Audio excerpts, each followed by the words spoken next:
Today's bread is Ephesians 2 verse 10, and it says, "For we are his workmanship, created in Christ Jesus unto good works, which God has before ordained that we should walk in them."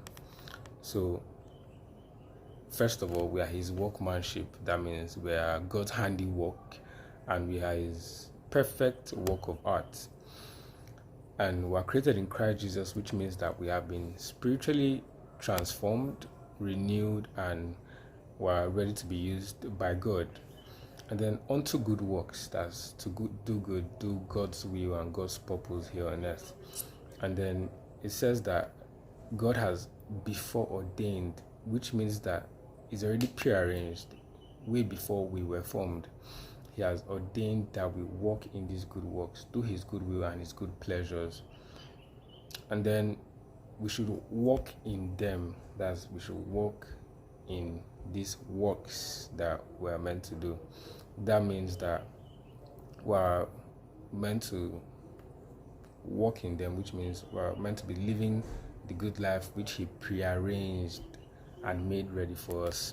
And that's why Ephesians 1 verse 4 says, "According as he has chosen us in him before the foundation of the world, that we should be holy and without blame before him in love." So what that means is that God already chose us even before he created the world, and that means he chose us before we were even formed in our mother's womb. And he chose us for a specific purpose. So every single person on earth has a purpose. We have a purpose. We're meant to be holy. That means we're meant to be set apart for him and purpose-driven, consecrated. So we have a purpose, a specific purpose, and that's my point.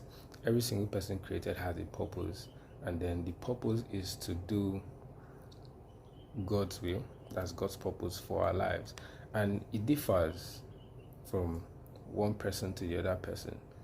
Not everyone has the same purpose. Everyone has a different life that God has already prearranged for them, and a special life. And that's why when we get to understand this, we will now understand that another person's success can't hinder our own success, because what God has prearranged and prepared for us is way different from what God has prearranged and prepared for someone else. Our lives are different. We have different purposes, and we have to fulfill that. That's the work we're meant to do. That's the work we're meant to walk in